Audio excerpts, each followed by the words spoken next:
Je donne la parole à Monsieur Sidbon. Oui, monsieur le maire, mes chers collègues, écoutez, c'est vrai que dans le programme de notre groupe en 2020, nous avions porté le rêve d'un lieu culturel, donc au 106 Brancion, d'un lieu culturel et social. C'était quelque chose sur lequel on avait travaillé et qu'on avait d'ailleurs retravaillé conjointement lorsqu'on avait fait un programme avec le groupe écologiste pour le deuxième tour. Et donc, on est extrêmement heureux que ce projet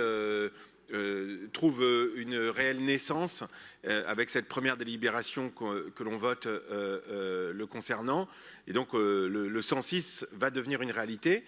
Un 106 évidemment culturel dans un quartier où parfois on dit qu'il n'y a pas assez de culture dans le 15e, même si c'est injuste, et qu'il y a d'extrêmement beaux musées, d'extrêmement beaux théâtres, d'extrêmement beaux ateliers d'artistes. Mais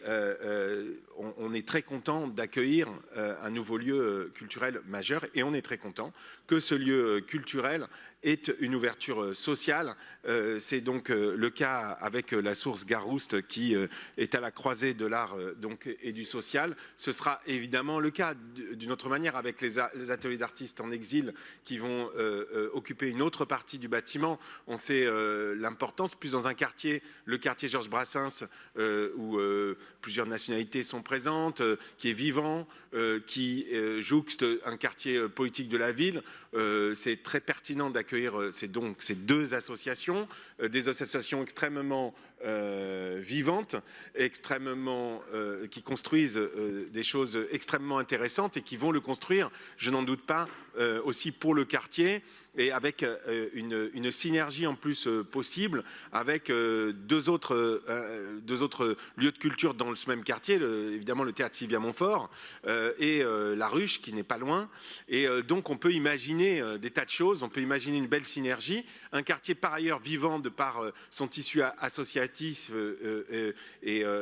avec l'esprit de Brassens qui est aussi pas loin, enfin voilà, il y a beaucoup de choses dans ce quartier, et c'est pour ça que ce lieu va pouvoir peut-être rassembler, être un lieu d'échange, de rassemblement et de partage de la culture. On sait que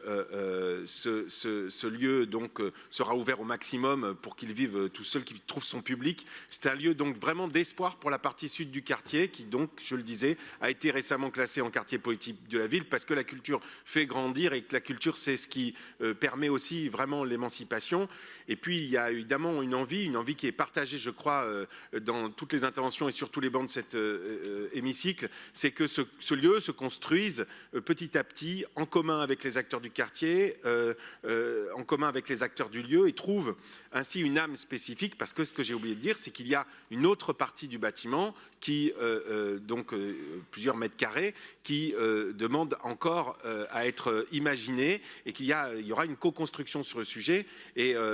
je suis sûr qu'il y aura un petit plus qu'on ne trouvera pas ailleurs que dans ce quartier du 15e, et je sais que les habitantes et les habitants du quartier Georges Brassens en ont tout le talent pour collaborer, peut-être à l'aide du conseil de quartier, et je sais que Karine Roland va y veiller, et je la remercie d'avance pour cela.